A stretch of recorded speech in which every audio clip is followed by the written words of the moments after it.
Hi friends, எல்லாருக்கும் வணக்கம். Welcome to Madhunisha vlogs. Friends, இன்றைக்கி என்ன வீடியோ பார்க்க போகிறீங்கன்னா, என்னுடைய ஒரு நாள் கிராமத்து வாழ்க்கையை தான் பார்க்க போகிறீங்க.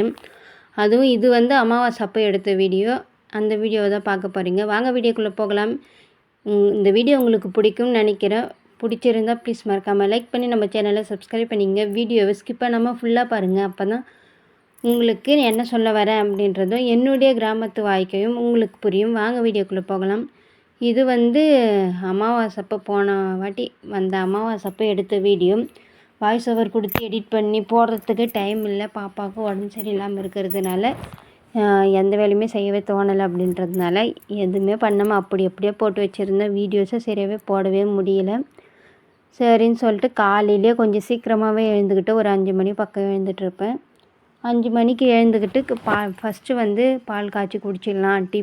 டீயோ ஹார்லிக்ஸோ ஏதோ ஒன்று போட்டு குடிச்சிடலாம் அப்படின்னு ஏன்னா கொஞ்சம் சீக்கிரமாக எழுந்துட்டுனா காலையில் வெளியே போகிறதுக்கு கொஞ்சம் பயமாக இருந்தாலுமே கொஞ்சம் வெளிச்சம் இல்லாமல் இருக்கா.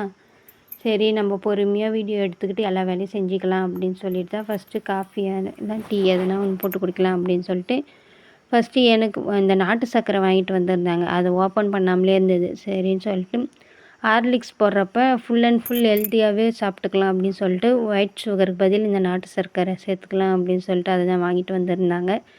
சரி, அதையுமே கையோட கை கட் பண்ணி 1 ஸ்பூன் நாட்டு சர்க்கரை, 1 ஸ்பூன் ஹார்லிக்ஸ், இது 2 ரொம்ப சூப்பராக இருந்தது. இந்த நாட்டு சர்க்கரை இதுக்கு முன்னாடி யூஸ் பண்ணது ஒரு மாதிரி கொஞ்சம் பிசு பிசுன்னு ஒட்டுற மாதிரி இருந்தது. இது நல்லா வெல்லம் மாதிரி, வெல்லத்தை பொடிஸ் பண்ணால் எப்படி இருக்கும் அந்த மாதிரி இருந்தது. சரின்னு சொல்லிட்டு அது கொஞ்சம் ஹார்லிக்ஸ் இதெல்லாம் போட்டு காலையிலே நல்லா ஹெல்த்தியான ஒரு ட்ரிங்க்ஸ் குடிக்கலான்னு சொல்லிட்டு பால் எனக்கு சுத்தமாக பிடிக்காது. அதே டீ காஃபி அப்படின்னா அதை நல்லா குடிச்சிக்குவேன். இந்த பால் பிடிக்க மாட்டேன்றதுனால இந்த ஹார்லிக்ஸு கொஞ்சம் நாட்டு சர்க்கரை சேர்த்தோம்னா அது பார்க்குறதுக்கு கொஞ்சம் டீ மாதிரியே இருக்கும்ல, அதனால் அப்படி போட்டு குடிச்சிட்ருக்கேன். அதுவுமே ஒரு நாளைக்கு குடிப்பேன், ஒரு நாளைக்கு மூடு மாறிடும். சரி, நான் அத்தைக்குமே அப்படியே கையோட கை டீ போட்டு வச்சுட்டு வாசல் தெளித்து கோலமெல்லாம் போட்டுடலாம் அப்படின்னு சொல்லிட்டு வாசலில் பெருக்கி சன்னி தொளித்து கோலம் போடலாம் அப்படின்னு சொல்லிட்டு கோலம் போட்டிருந்தேன். ஒரு சில டைமில் சாணி தான் போடலான்னு நினைப்பேன். கொஞ்சம் நான் அந்த டீ போட்டு குடிச்சிட்டு வரத்துக்குள்ளவே நல்லா பொழுது வெடிஞ்சு வந்துட்டு இருந்தது. பார்க்குறப்போ டீ போடுறதுக்கு முன்னாடி ரொம்ப கொஞ்சம் இருட்டு அந்த மாதிரி தெரிஞ்சுது. அப்புறம் பார்த்தா நல்லா வெடிஞ்சு வந்துட்டு இருந்தது. டக்குன்னு பொழுது வெடிஞ்சு வந்ததா, அதனால் நல்லா வெடிஞ்சு வந்ததுனால போய் சாணியெல்லாம் எடுத்துகிட்டு வரல. அதுவும் இல்லாமல் அவங்க ஒரு 5:30 மணிக்கு எல்லாமே சாணி வாரி போட்டுருவாங்க அப்படின்றதுனால போல். சரின்னு சொல்லிட்டு தண்ணியே தெளித்து வாசலில் பெருக்கிட்டு சின்னதாக ஒரு கோலம் போட்டுடலாம் அப்படின்னு சொல்லிட்டு இந்த கோலம் தான் போட்டிருந்தேனே. அப்படியே அதுக்கு செம்மண்ணெல்லாம் இஷ்டிட்டு எனக்கு இங்கே வாசலில் போகிறத விட இந்த துளசி செடி கீழே அழகாக குட்டி கோலமாக போட்டாலுமே அது பார்க்குறதுக்கு அவ்வளோ சூப்பராக இருக்கும். அந்த இடத்துக்கு ரொம்ப சூப்பராகவுமே அது அமைஞ்சிடும். அதே மாதிரி தான் இன்றைக்குமே இங்கேயும் போட்டு துளசி செடியாண்டுமே ஒரு சின்னதாக ஒரு கோலம் போட்டுட்டு பார்க்கவே அவ்வளோ அழகாக இருந்தது. இந்த துளசி செடியாண்டை போட்டது சின்ன கோலமாக தான் போட்டிருப்பேனே. படுக்கெல்லாம் கூட எடுக்காமலே இருந்தது. அதெல்லாமே எடுத்து போட்டுட்டு எனக்கு குட்டி பாப்பா படுத்துட்டு இருந்தால ஒரு சைடு பருப்பு போட்டு வச்சுட்டு ஒரு சைடு சாப்பாட்டுக்குமே உலையுமே நல்லா காஞ்சிட்டு இருந்தது. அதிகமாக அரிசி எல்லாம் போட்டுட்டு அப்படியே இந்த செம்பருத்தி செடியை பாருங்கள், தினமும் பூ பூக்குது. அதை அறுத்து வைக்கிறதே கிடையாது, அப்படியே காஞ்சி கிடந்துக்குது. சரி, இன்றைக்காச்சும் அறுத்து வைக்கலாம் அப்படின்னு சொல்லலாம். சாமி கும்பிடுவோம்ல, அதுக்கு முன்னாடியெல்லாம் ஃப்ரிட்ஜில் எப்போவுமே பூ இருந்துக்கிட்டே இருக்கும். எதனா ஒரு சாமிக்கு போகிற பூ, அந்த ரோஸ் பூ இல்லை சம்பங்கி பூ இல்லை சாமந்தி பூ அந்த மாதிரி எதனா முல்லைப்பூ கனகாம்பரம் எதனா ஒரு பூ இருந்துக்கிட்டே தான் இருக்கும். இப்போ என்னன்னே தெரியல, பூவே இருக்கவே மாட்டேங்குது. இருந்தாலுமே நான் எடுத்து அப்பப்போ போட்டுடுறேன். தினமும் ஒரு நாளைக்கு 2 டைம் கூட, காலையில் ஒரு டைம் ஈவினிங் ஒரு டைம் கூட போடுறதுனால அதிகமாக பூவே இல்லை.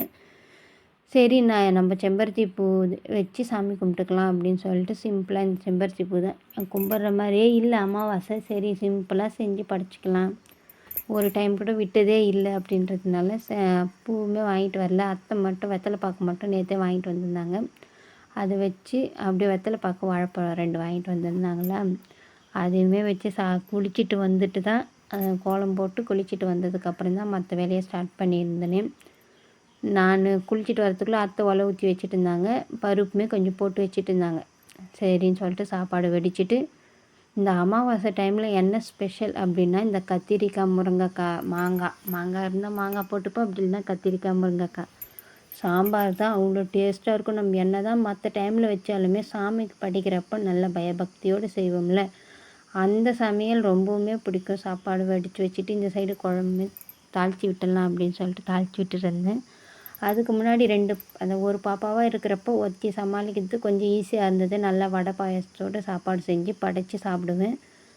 ஒரு 12 மணினாலும் பசி தாங்கிக்கிட்டு இருப்பேன். இப்போ வந்து ஒரு 9 மணி ஆகுதோ இல்லையோ நல்லா பசி எடுத்துக்குது. எதனா ஒன்று சாப்பிட்ணும் போலவே இருக்குது அப்படின்றதுனால சிம்பிளாகவே வெறும் சாம்பார், சாப்பாடு மட்டும் செஞ்சு வாழைக்காய் பொரியல், ஒரே ஒரு வாழைக்காய் இருந்ததா அதையுமே சேர்த்து வச்சு வாழைக்காய் பொரியல் செஞ்சு சிம்பிளாக சாமிக்கு படைச்சி கும்பிட்டு சாப்பிட்ற வேண்டியது தான். பாப்பா ஃபீட் பண்ணுறதுனால என்னன்னு தெரியல, சரியான பசி. அந்த 9 மணி தாண்டிச்சுன்னா கையில் ஒரு மாதிரி கை காலெல்லாம் உதற மாதிரி ஆகிப்போடும், மயக்கம் வர மாதிரி ஆகி போயிடும். அப்படின்றதுனாலே சிம்பிளாக செஞ்சு படைச்சிடலான்னு சொல்லிட்டு இதை செஞ்சு படைச்சிட்டேன். எல்லாத்தையுமே செஞ்சு முடிக்கிறதுக்குள்ளவே அப்படி இப்படின்னு சொல்லிட்டு ஒரு 10:30 மணி பக்கமே ஆகிப்போச்சு. சரின்னு சொல்லிட்டு அவளையுமே பால்வாடிக்கு ரெடி பண்ணி அமுச்சிட்டேன். அமுச்சு விட்டுட்டேன். ஏன்னா ஒரு 10 மணி ஆகிப்போச்சா, சரின்னு சொல்லிவிட்டு அவளை பால்வாடிக்கு அமுச்சிட்டு தான் இந்த வேலையுமே செஞ்சுட்டு இருந்தேனே. ஒரு சில டைமில் அத்தை வேலைக்கு போகிறதுக்குள்ளே எல்லா வேலையும் முடிச்சிடலாம் அப்படின்னு நினச்சி செஞ்சிட்ருப்பேன். இன்றைக்கின்னு சொல்லிட்டு அத்தை வந்து 8 மணி பஸ்ஸுக்கே போகிறேன் அப்படின்னு சொல்லிட்டாங்க. வெறும் சாப்பாடு மட்டும் தான் வச்சு கொடுத்துருந்தேனே, குழம்புமே ரெடி ஆகலை.